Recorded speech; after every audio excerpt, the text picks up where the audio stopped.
I've been using this cash flow sheet for about 15 years now to manage personal finance and my business finance. And it's something I do every single day when I'm balancing the books for what my company's doing. And I've given it to some people over the years, but I figured it'd be a heck of a lot easier just to make a video. I'll have a free template down below that you can just duplicate and make this your own, whether it's to manage your, again, personal finance, or if you're thinking about starting a business or in the middle of managing the cash flow in your company and it's not working as well as you want to. Let's take a look at what this looks like for a company that's my retail company. We have 3 locations, and this is what my cash flow sheet looks like that I look at every single day. I go in here and balance my books. I go over my bank accounts. I guess balancing the books is a little extreme. It's really a forecasting tool to let you know how to make your decisions for the day, and if there's any hot spots coming up in future weeks, or if you've got some surplus cash flow that you can use to, if this is personal finance, maybe it's investment or something that you're saving up for. But I'm going to go over this is kind of the end goal of what something can look like when it's a little bit more complex. But this template is down below. It's really basic and simple, and maybe not needed for everyone, but it works really, really well for me for managing the company. And like I said, personal finance up into managing a retail business with 3 locations.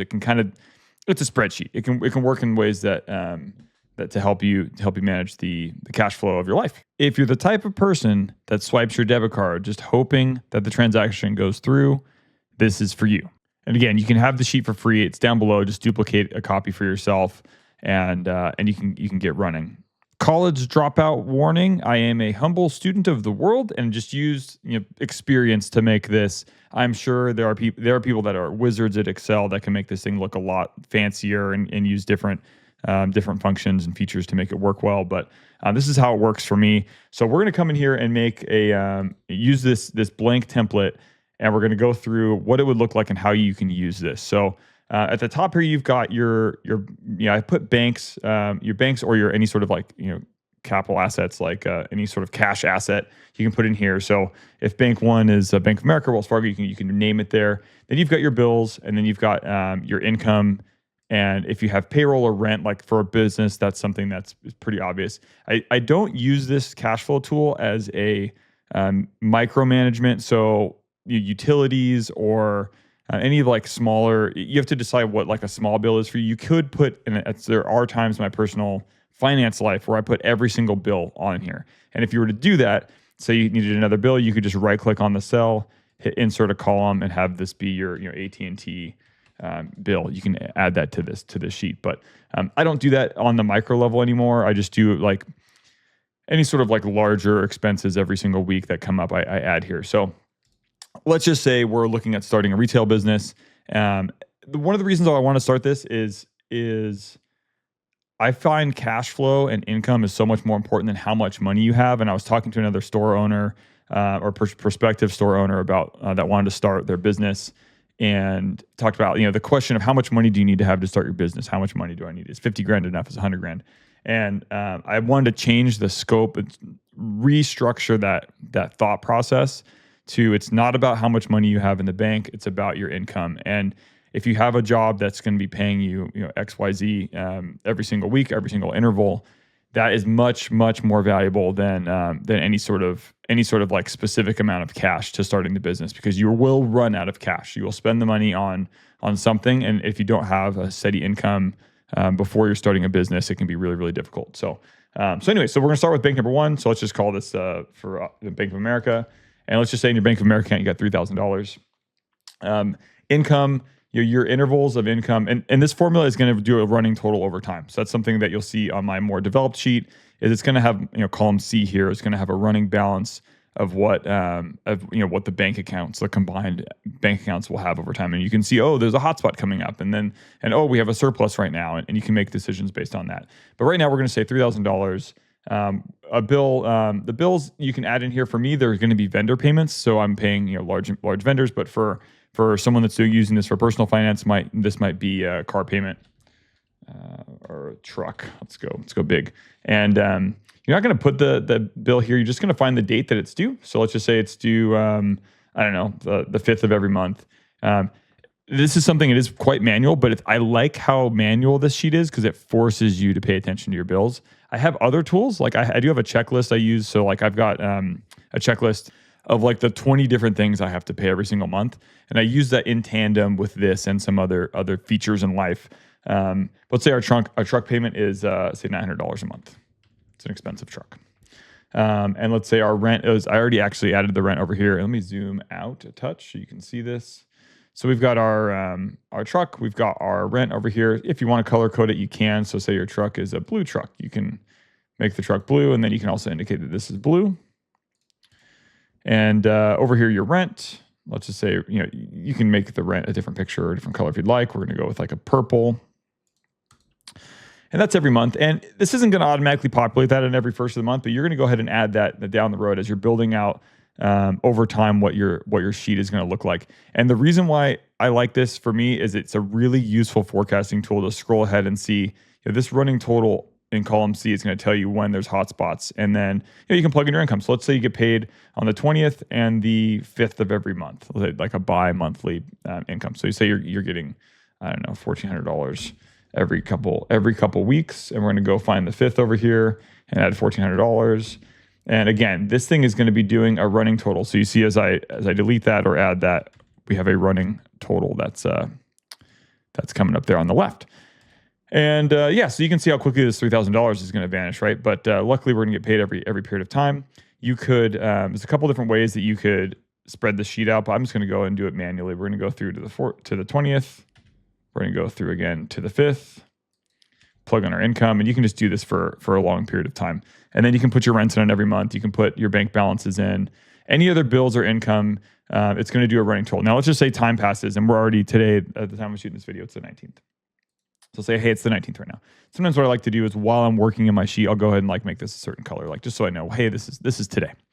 And oh, hey, we've got this past history thing here that doesn't we already passed this period of time, so we don't need to manage the past. Hopefully, don't ever have to manage the past.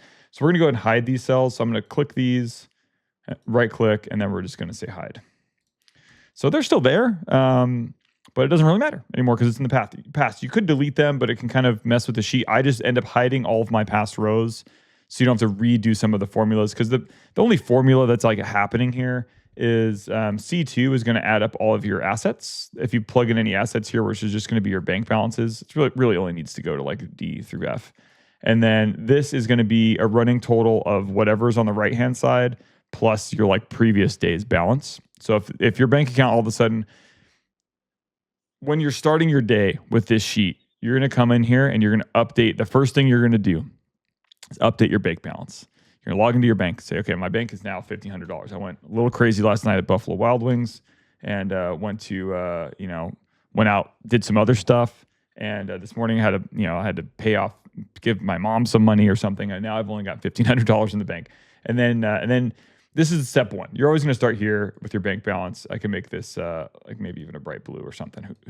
Whatever works for you. This is going to be where you update your bank balance. This is like really what you have in assets at that particular moment. And then these future income and debits are going to come across. Let's make this green because green is payday. And you're already kind of getting a picture of what your December is looking like, right? At this point, and again, we're on the 9th. Yes, today's 19th. Cool. So today's 19th, Tuesday 19th. Yay, it's cool, awesome.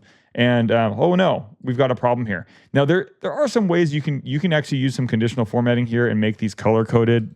You have to kind of reestablish the conditional formatting. More on that if someone wants to know how conditional formatting works. So you can do conditional formatting like this so you can see like actual hotspots visibly. Like, oh my gosh. We need to make some decisions before December 3rd here in order to make, let me make this a little bit larger. We need to make some decisions before December 3rd because we've got some issues there. So, and anyways, you're going to put other capital items in here for us as I'll toggle back and forth here to Kingslayer. And yeah, full disclosure, this is like actual data. And I have some old, the 19th is here, but I have some older invoices I just paid today and they haven't cleared yet. So I have them. A lot of times I'll leave some of the past dates available so I can use that as like it's kind of a scratch board to keep track of stuff. But we have 3 different bank balances because we have 3 different stores. It's kind of annoying, honestly. I wish we just had one bank, and at some point, maybe next year, we'll convert that to one bank. I have this column called projectable. So this is really like using some forecasting based on past year's data and current trends. I can forecast our deposits that we're going to have hit the company based on, the budget for that period of time, like what I expect us to sell through. And then I've got, future invoices that we're gonna need to pay based on the vendor. And so I indicate these and color code them in ways that work for me. Like Fountain Valley is this like yellow color, Lake Forest is the green, and Oceanside is the blue. I thought that was kind of, it's kind of easy for me to remember. And then I can color code it based on what I want to do. The pink border is because that's a certain vendor that is starts with a P, so I put a pink border so I can know. Oh, cool. And then for us, each vendor has like terms limits, and if you're like, what's net 30, or what are financial terms, or how does that work? Or like, feel free to ask a question, and I can dig into that some more. Really, the purpose of this video is I wanted to give my template out for free. It's nothing fancy. It's nothing crazy. But it's really, really nice, especially like I have helped like college students or people that are just getting into their first job that, again, are afraid to swipe that debit card. They'd rather swipe the debit card to see if it goes through than like check their bank. You find like the anxiety and stress of your life financially. If I do this every morning and I'm aware of what's going on, is much, much better. You're basically every morning typing in your balances, which is going to be your bank balances are here. And then if you have any bills, any notable bills, especially for, a business, is going to usually be your vendor payments for your cost of goods. You're going to plug those in here. So let's just say let's just say you were in a small business and you have a vendor that you buy goods from. Let's call them Bills Goods. It's a dumb name. Here we are. And you've got, maybe like net 14 terms, which means you have 14 days to pay your invoices. As soon as you get an invoice from your vendor, you can go in here and say like, oh yeah, I need to pay. I have an invoice. I'm going to pay a $2,200 invoice that's due on December 10th. And what you can do is you can even go in here and add comments. So I would go ahead and add a comment, and you can just say like an invoice number, whatever, if that information is useful to you. And if you want to add, some notes there, you can. And then as you're coming through later on, you can highlight and see like, oh, what was that for? Like a lot of times on my sheets, I'll like end up, if I don't have a good, let's just say like we had to add, we had to purchase scissor gates for our company, which is kind of a one-time thing per store, but they were like $5,000 or $6,000. So, maybe I don't want to make a full row or column for that, column for that. I would, but I know it's a Fountain Valley expense. I can go down here, say, hey, I've got this $5,000 payment that's coming up, and I'm going to go and I'm going to call that, first I'm going to say delete later so I don't freak myself out later on down the road and be like, why did I put that there? Later fake payment. But I could put that there, and that way I might indicate me like why, like what is this 5,000 for? I have no idea. It doesn't fall into like any other category. The benefit here is you can go as detailed as necessary or just use broad strokes. If you just want to track big bills like rent, put your income in there. Maybe you have a quarterly bonus. Maybe your company gives out a Christmas bonus on December 1st, right here, boom, right? And you can put that into your income and just be like, it's $4,000 of a Christmas bonus. You can indicate that there. This is where conditional formatting gets kind of wonky, so I will actually remove that because it's it has its benefits. I think as long as you're aware when it goes negative, or like when you've got a really low spot or like a lot of expenses coming up, we're going to go ahead and call this. We'll make it green. Actually, let's make it pink. Super. It looks terrible. We'll go green and we'll call it Christmas bonus. And then yeah, as time goes by, you wake up the next day and it's the 20th. You can go ahead and remove this. Let's say time goes by. We spin around the earth spins a little bit. Time goes by. We're going to delete this from our income. You can go ahead and like reset the colors. And let's just go ahead and add the income to this, you check your bank balance in the morning. And let's say we're at like, I don't know, $2,750 or whatever. Now we have a new bank balance. Income's already hit. And then, oh, hey, we got another bill came in the mail, or another bill hit our email inbox.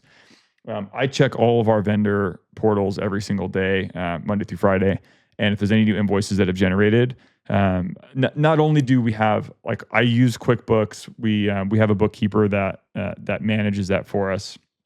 But from a big picture standpoint, when I'm making decisions for the company or for like my personal life, can we afford to buy this thing? I need to go and I say like, oh, hold on, guys, we can't make that decision. I got to run cash flow really quick. I pop over here. Basically, the tabs I open are my bank. I open this sheet, and then I open our sales portal for like the company to see like how we did yesterday and look at like past revenues and stuff. And that's pretty much it. Then you can run your life. And then when, say it's Tuesday, November 19th, and you've done this, and say, obviously it'll be a little bit more complicated than this. You come in here and you look at your future and say, you know what, everything looks good. We've got, we only have, hopefully there's some savings and you have some other things in your life that, outside of just your checking account cash flows. But if you're looking at this and everything else is established, life is good, you might want to put like medical expenses or whatever you want here. This can give you some peace of mind so you can go about your day and you're like, oh, cool, we're financially in a good spot. And that's it. It's not rocket science. Anyone could do this. Again, just copy that sheet. And once you get to past days, let's just say we get to December 4th here, you're just going to go ahead and you're basically deleting what rent you've already paid. You're deleting the income you already got, and then you're updating your bank balance up here. And once you're done with that, you can go ahead and hide the rows, and then you move on. And then, hey, we're in a new time. And then you're going to go ahead and be populating all these future ones. So future incomes, future rents, and any other bills or things that pop up. And I find doing this is going to give you like a lot more peace of mind.